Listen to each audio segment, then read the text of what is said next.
നമ്മുടെ പുതിയൊരു വീഡിയോട് സ്വാഗതം കേട്ടോ. നമ്മളിന്ന് ഈ വീഡിയോട് നോക്കാൻ പോകുന്നത് ഇപ്പോൾ ലേറ്റസ്റ്റ് ആയിട്ട് OTT റിലീസായ അരമണി 4, അതായത് സുന്ദർ സി ഡയറക്റ്റ് ചെയ്ത, സുന്ദർ സി അഭിനയിച്ച, അതേപോലെ റാഷി ഖന്ന, തമന്ന എല്ലാവരും അഭിനയിച്ച ഒരു സിനിമയാണ്. സൂപ്പർ ഹിറ്റ് സിനിമ തന്നെയാണ്. 100 കോടി ക്ലബും കാര്യങ്ങളൊക്കെ കയറിയിട്ടുണ്ട്.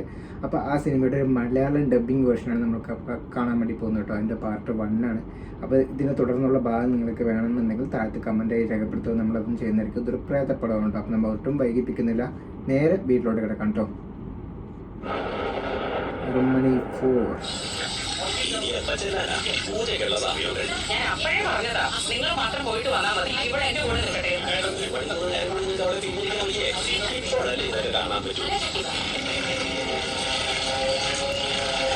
ഒരു അച്ഛനും മകളെയും കാണിക്കുന്നുണ്ട് കേട്ടോ.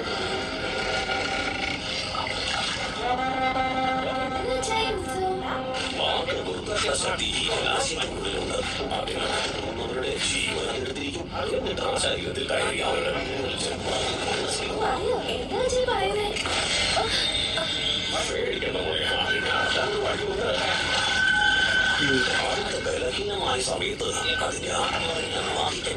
പിന്നെ അത് നമ്മൾ പറയുന്നത് ഈ ആഗ്രഹം വെച്ച് അതിനെ അടിമയാക്കാൻ പോയവരൊക്കെ മരിച്ചു തന്നെ മിച്ചം.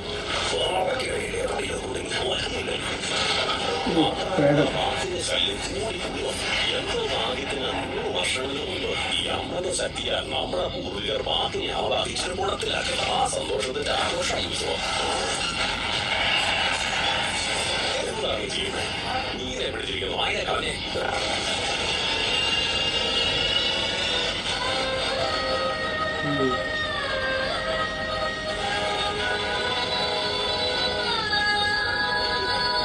മോള് ഓൾറെഡി മരിച്ചു കേട്ടോ. അവിടെയുള്ള പ്രേതമാണ്.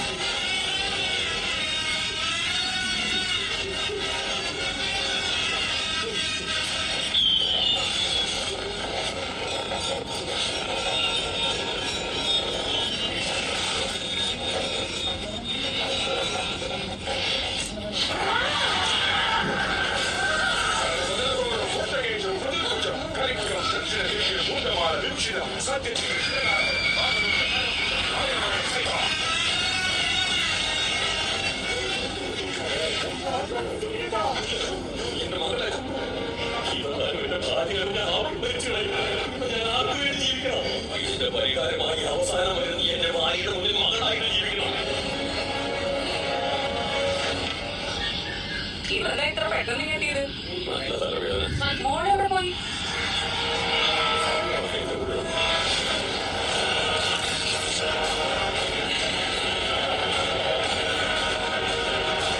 സത്യത്തിൽ അവള് മരിച്ചു കേട്ടോ.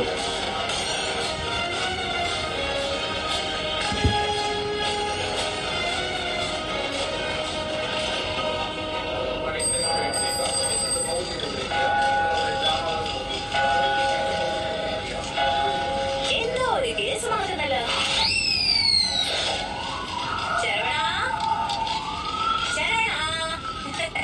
പുണ്യത്തിന്റെ കൈകൾ കൊണ്ട് അനീതിയെ കീഴടക്കാം. അക്രമികൾക്ക് എന്നെ ഒഴിവാക്കാം. നീതിമാന്മാർക്ക് എന്നെ സമീപിക്കുകയും ചെയ്യാം. ഇങ്ങനെ ഒരു ബോർഡ് വെച്ച ഏതോ വരാനാ. അവിടേക്ക് ചെല്ലാൻ പറ്റാത്തവർ ഇവിടേക്ക് വരിക. ഒരൊറ്റ ബോർഡ് വെച്ചിട്ട് മുഴുവൻ കേസ് പിടിച്ചെടുത്തിരിക്കല്ലേ. മോനെ, വക്കീൽ നീതിമാനാകുന്നതിൽ തെറ്റില്ല. എന്നാൽ വക്കീലിന്റെ അടുത്ത് വരുന്നവര് നീതിമാന്മാരാണോ എന്ന് പറഞ്ഞാൽ എങ്ങനെയാ നടക്കട്ടെ? പറയാം, കേട്ടാൽ ന്യായമായ തരത്തിൽ ഒരു കേസ് കൊണ്ടുവന്നിട്ടുണ്ട്. മോനെ, അവര് 2 പേരും ലവേഴ്സ് കല്യാണം കഴിക്കണമെന്ന്. രജിസ്റ്റർ ഓഫീസ്, പോലീസ് സ്റ്റേഷൻ ആരും ചെയ്തു കൊടുക്കുന്നില്ല. ലീഗലായിട്ട് നീ തന്നെ ചെയ്തു കൊടുക്കണം. ഈ അമ്മായിയെ ഓർത്തെങ്കിലും ഈ കേസ് ഒന്ന് എടുക്കണം മോനെ. നല്ല ഭക്ഷണം കഴിച്ചിട്ട് കുറെ നാളായിട മോനെ. ശരി, CAPC 482 ഒരു പെൻഷൻ വന്നേക്കെ. വേഗം കൊടുക്കാൻ അവന്റെ മനസ്സ് മാറുന്നേ മുമ്പ്. അച്ഛന്റെ പേര് സുരേപാടി. യേശുവിനെ പറഞ്ഞ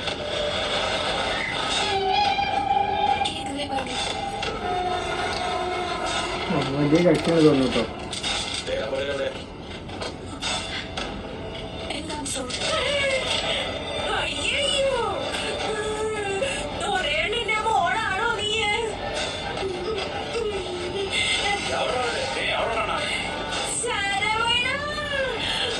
വലിയ ആളുടെ മോറാണ് കേട്ടോ. രക്ഷകർത്താക്കൾ പറയുന്ന ആളും അതാണ് കേൾക്കുന്നത്. ഞങ്ങൾ അനുസരിച്ച്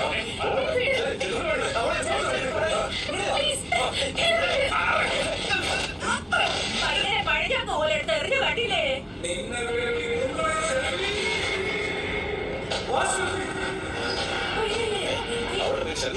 പറയല്ലേ അയ്യോ പറഞ്ഞല്ലോ.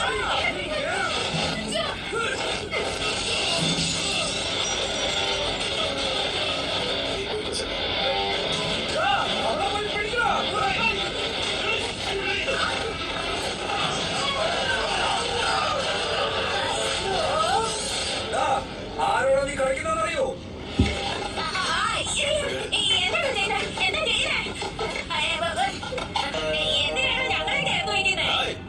ചെറിയെ കൊണ്ടുപോകണമെങ്കിൽ ആദ്യം അമ്മായി കൊണ്ടുപോകണം. അമ്മായി ഓടിക്കോ.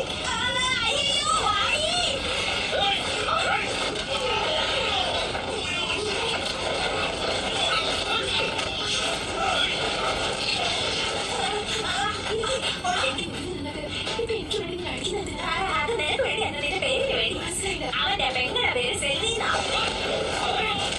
അവളും നിന്നെ പോലെ ഒരുത്തൻ്റെ കൂടെ ഓടിപ്പോയതാ. 10 വർഷമായി. 10 വർഷം കഴിഞ്ഞിട്ട് ഇപ്പോഴും സ്നേഹം. പ്രാന്ത് പിടിച്ച സ്നേഹമല്ലേ, അതുപോലെയാ.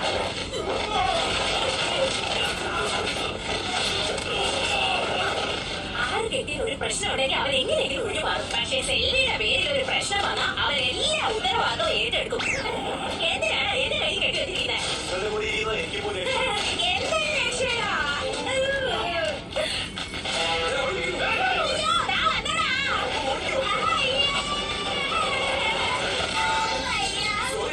നിന്നോട് കരുണ കാണിച്ചതിന് പകരമായിട്ട് എന്നെ വെച്ച് അതുപോലെ പോവാ.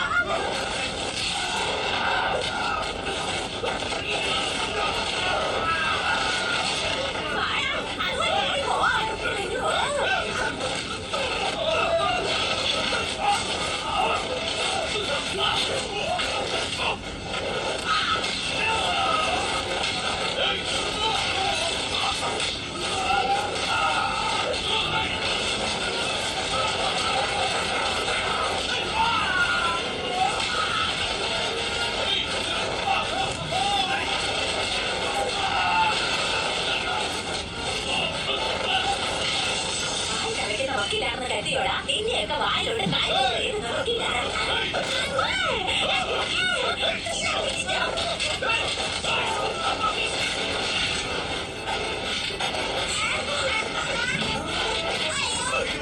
എന്തിനാണ് രണ്ടുപേരും എന്നെ അങ്ങോട്ടും ഇങ്ങോട്ടും വലിക്കുന്നത്?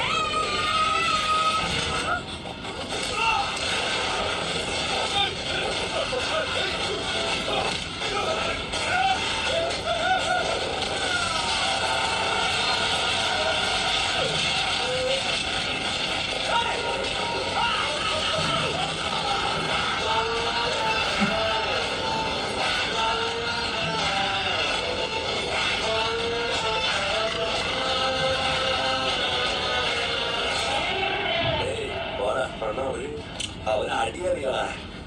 എന്താ ഇവൻ ചെയ്തിട്ട് പോന്നെ? കാണ് ഡാണ് ഗാണ്. ഇപ്പൊ ഹാപ്പി അല്ലേ? ഇതിനെല്ലാം കാരണം സെൽവി എന്നുള്ള പേരാ. ഇദ്ദേഹത്തിന്റെ പെങ്ങൾ സെൽവി എവിടെയായിരുന്നാലും നന്നായിരിക്കട്ടെ. സെൽവിയെ നമ്മുടെ തമന്ന സെൽവിനെ കാണിക്കണം കേട്ടോ. സെൽവിക്ക് ഭാര്യയും 2 മക്കളുണ്ട്. ഭർത്താവ് ഒളിച്ചുകൂടി പോയതാട്ടോ.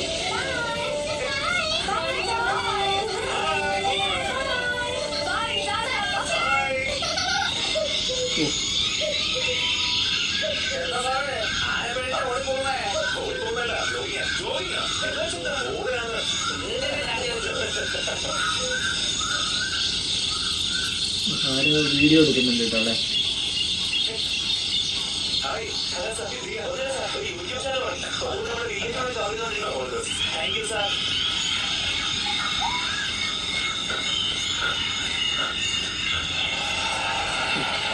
പോകാം.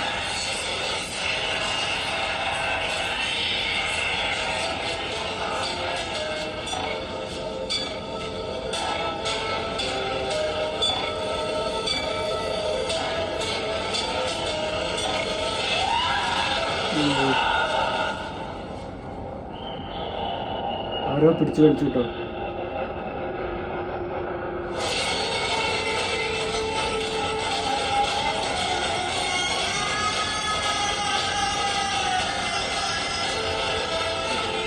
അവൻ്റെ ശരീരം അവിടെ കിടക്കുന്നുണ്ട്.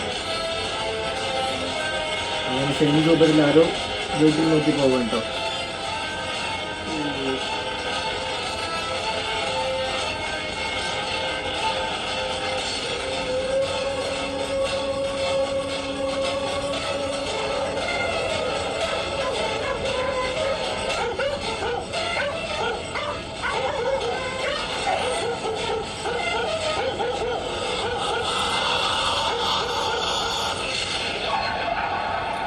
ജിനി,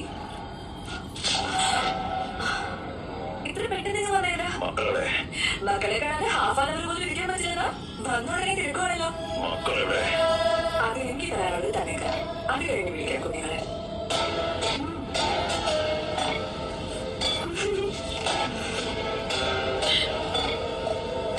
പെട്ടെന്ന് തന്നേക്കാം. എന്ത് പറ്റി? എന്താ?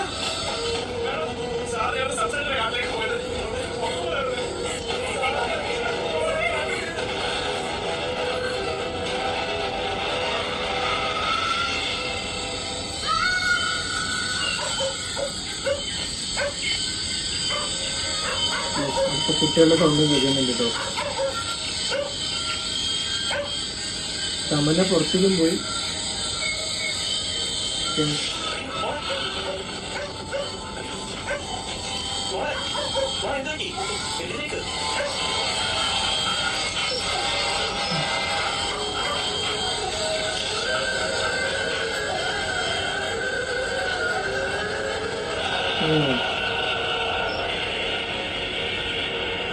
കിണറ്റിൽ തമന്നം. അപ്പൊ വെളിയിൽ പോയ തമന്ന ആരാന്ന് അറിയില്ല കേട്ടോ.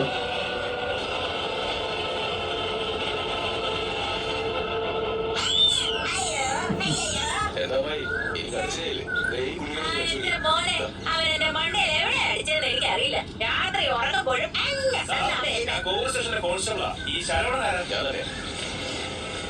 ചെൽവി എന്നത് അതെന്റെ സിസ്റ്റർ. എന്താ കാര്യം? അവർ ആത്മഹത്യ ചെയ്തു സാർ. എന്താ അയ്യോ, എന്തായി പറയുന്നത്? ശരിയായ അഡ്രസ്സിലാണോ വന്നത്? ഇദ്ദേഹത്തിന്റെ പെങ്ങളുടെ ഭർത്താവ് മരിച്ചുപോയി. കുറച്ചു നാളൊന്നും ജോലിക്ക് പോകുമ്പോൾ വഴിയിൽ വെച്ച് നെഞ്ചുകൊണ്ടാണ് മരിച്ചത്. അത് കേട്ടിട്ട് ഇയാളുടെ സഹോദരി വീട്ടിൽ വെച്ച് സൂസൈഡ് ചെയ്തെന്ന് അറിയുന്നത്.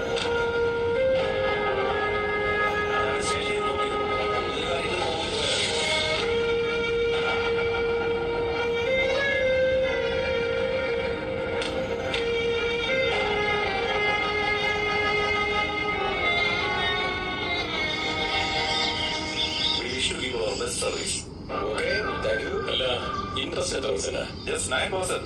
അത്ര നന്നായിട്ട് കാര്യം നടന്നു. അതിനല്ലേ ഞാൻ അകത്തേക്ക് വരുന്നില്ലേ? ഫോർമാലിസം കഴിഞ്ഞോ? നന്നായിട്ട് കഴിഞ്ഞു. നിങ്ങൾക്ക് വേണ്ടി വെയിറ്റ് ചെയ്യാം. Okay I am ready.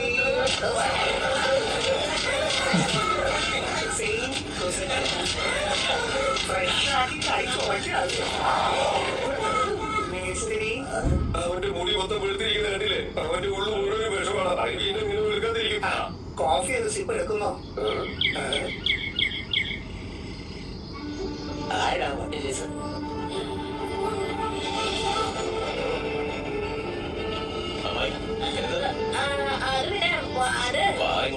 ഇത്രയും വലിയൊരു കൊട്ടാരം നമ്മുടെ കഷ്ടപ്പാടറിഞ്ഞ് നമുക്ക് തരണോക്കി. ചെൽവിയുടെ മനസ്സ് എത്ര തങ്കമാടാ. ബാങ്കുകാർ കടന്നില്ലായിരുന്നോ? അവർ എത്ര ഡീസന്റ് ആയിട്ടാ പെരുമാറിയ. നിങ്ങൾ മാത്രം ഇങ്ങനെ. അവർക്കത് വെറും തൊഴിൽ, ഞങ്ങൾക്കിത് കുലത്തൊഴിൽ. അതിനേക്കാൾ ആചാരമാണ് ഇവിടെ മുഖ്യം. കടം വാങ്ങാൻ അറിയാം, തിരിച്ചു കൊടുക്കാൻ കഴിയില്ല അല്ലേ?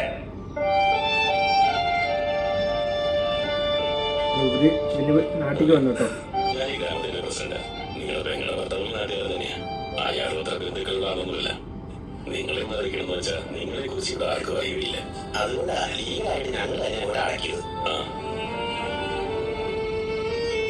കുറെ വർഷമായിട്ട് ഞങ്ങളുടെ മേസ്ത്രി അവ കാർപ്പറ്ററായിട്ട് വർക്ക് ചെയ്തുകൊണ്ടിരിക്കുകയായിരുന്നു. പഴയ ബിൽഡിംഗ് ഒക്കെ ഓൾട്ടറേഷൻ ചെയ്ത് പുതുക്കി വലിയ വിലയ്ക്ക് വിൽക്കലായിരുന്നു ഇയാളുടെ ജോലി. അത് കിട്ടുന്ന വരുമാനത്തിന് കുറച്ച് ചില്ലറ ഞങ്ങൾക്ക് തരുന്നത്. ഒരു ദിവസം വന്നിട്ട് ഇനി എത്ര ദിവസം ഇങ്ങനെ ജോലി ചെയ്തുകൊണ്ട് നടക്കും? പാർട്ണറായിട്ട് പോകുന്നുണ്ടോ? ഈ കൊട്ടാരം ഞാൻ വാങ്ങുന്നുണ്ടോ? വിശ്വസിച്ച് ഞങ്ങൾ കാശ് കൊടുത്തു. കണ്ട ഒരു പാൽക്കാരന്റെ മനസ്സിലായി. അല്ല നിങ്ങൾക്ക് മാത്രമല്ല നിങ്ങളുടെ പെങ്ങൾക്ക് ഭർത്താവ് ഈ കൊട്ടാരം അവസാനം സ്വന്തം നാട്ടിലെ ഈ കൊട്ടാരം പുതുക്കി വിറ്റു കൊടുക്കാന്ന് പറഞ്ഞ് പൈസ മേടിച്ചു. 3 മാസത്തിനകം പണി തീർത്ത് ലാഭം കിട്ടൂലെന്ന് ഓർത്തിരുന്ന അപ്പോഴയാൾ പനി മരിച്ചത്. നിങ്ങളേത് പറഞ്ഞ പൈസ മാത്രമല്ല, അവർ ബാക്കി തീർത്ത പൈസ കൊണ്ട് ഞങ്ങൾ അടക്കേണ്ട അവസ്ഥയാ. അതുകൊണ്ട് വേറെ വഴിയില്ലാതെ ഇവിടെ തന്നെ കിടക്കുക. അങ്ങനെ പുള്ളി മോഡല് മാറി വന്നിട്ട് കുറെ കടങ്ങളുണ്ട് കേട്ടോ. സെറ്റിൽ ചെയ്യാന്ന് പറഞ്ഞു. അന്ന് വാങ്ങിയ അഡ്വാൻസ് തിരികെ കൊടുത്തിട്ട് ഈ കൊട്ടാരം വേറെ ആർക്കെങ്കിലും വിറ്റുമായിരുന്നോ? അന്ന് ആ പൈസ വെച്ചിട്ട് പഴയ കുറെ ബാധ്യതകൾ തീർത്തു. ഇനി കിട്ടാനുള്ള പൈസ വെച്ചിട്ട് അതിന്റെ പേരെക്കൂട്ട കല്യാണം നടത്തേണ്ടത്. അത് ഈടാക്കുന്നതിന് വേണ്ടിയാ ഇദ്ദേഹം കൊച്ചുമോൾ കൊട്ടാരത്തിൽ അത് താമസിക്കുന്നത്. നമ്മളെക്കാളും ദാരിദ്ര്യാവസ്ഥയിലാണല്ലോ ഇവര്. വിട്ടേച്ച ഇപ്പൊ ഒരു വന്നല്ലേ, കുറച്ച് സമയം എടുക്കും. എന്റെ മോൻ പറഞ്ഞത് ശരിയാ. 2 ദിവസത്തെ ഉത്സവം കഴിയും, പിന്നെ നമുക്ക് എല്ലാവർക്കും കൂടി ഇരുന്ന് തീരുമാനം എടുക്കാം എന്ന് ഞാൻ ശരി. ശരി സാർ. എന്റെ പെങ്ങളുടെ കുട്ടികളാണ്. പെങ്ങൾക്ക് 2 കുട്ടികളുണ്ട് കേട്ടോ. കുട്ടികൾ എവിടെ ചോദിക്കാം. രണ്ടാമത്തെ വെക്കാൻ മൂത്തത് പെണ്ണ്, അത് ആശുപത്രിയിലാണ് കേട്ടോ. ഇന്ന് വീണത് തല അടിച്ച് ചോറ് പോയില്ലേ.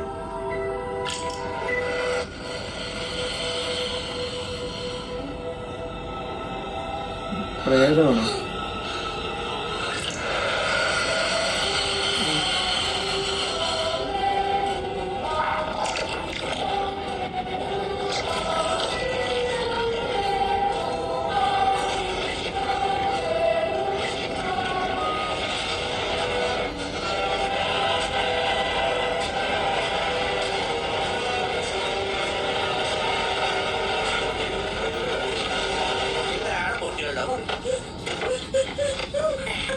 ഇതാണ് ചെറിയ ആള്. കാണാൻ നല്ല ജില്ല് ജില്ല് പോലെ ഉണ്ടല്ലേ. മോനെ നിന്റെ പേരെന്താ? ശരവണൻ. ഏട്ടൻ്റെ പേര് സെൽവി നമ്മളെ മറന്നിട്ടില്ല മോനെ. കുട്ടി ശരവണ, ഞാനാണോ നിന്റെ അമ്മ? എവിടെയാണ്? നിങ്ങളുടെ പെങ്ങളുടെ മരണത്തിന് ശേഷം ഇങ്ങനെയൊക്കെയാണ് ഇവിടെ. അപ്പോൾ നമ്മുടെ ഫസ്റ്റ് പാർട്ട് ഇത്രേ ഉള്ളൂ കേട്ടോ. നമ്മുടെ നായകനെയും അതുപോലെ തമനെയൊക്കെ പരിചയപ്പെടുത്തുന്ന ഇതാണ്. ചെറിയ ഫസ്റ്റിന് നമുക്കൊരു പ്രേതത്തിൻ്റെ ഇത് കാണിച്ചു തരുന്നുണ്ട്. അപ്പം ഇനി നമുക്ക് കഥയിലോട്ട് കിടക്കുന്നുള്ളൂ. അപ്പോൾ ഇത്രേ ഉള്ളൂ. ഈ വീഡിയോ നിങ്ങൾക്ക് ഇഷ്ടമായെന്ന് വിചാരിക്കുന്നു. ഈ പാർട്ട് നിങ്ങൾക്ക് ഇഷ്ടമായെന്ന് വിചാരിക്കുന്നു. നെക്സ്റ്റ് പാർട്ട് വേണമെങ്കിൽ താഴത്തെ കമൻറ്റ് രേഖപ്പെടുത്തുന്നത് നമ്മൾ ഉടൻ തന്നെ ചെയ്യുന്നതായിരിക്കും.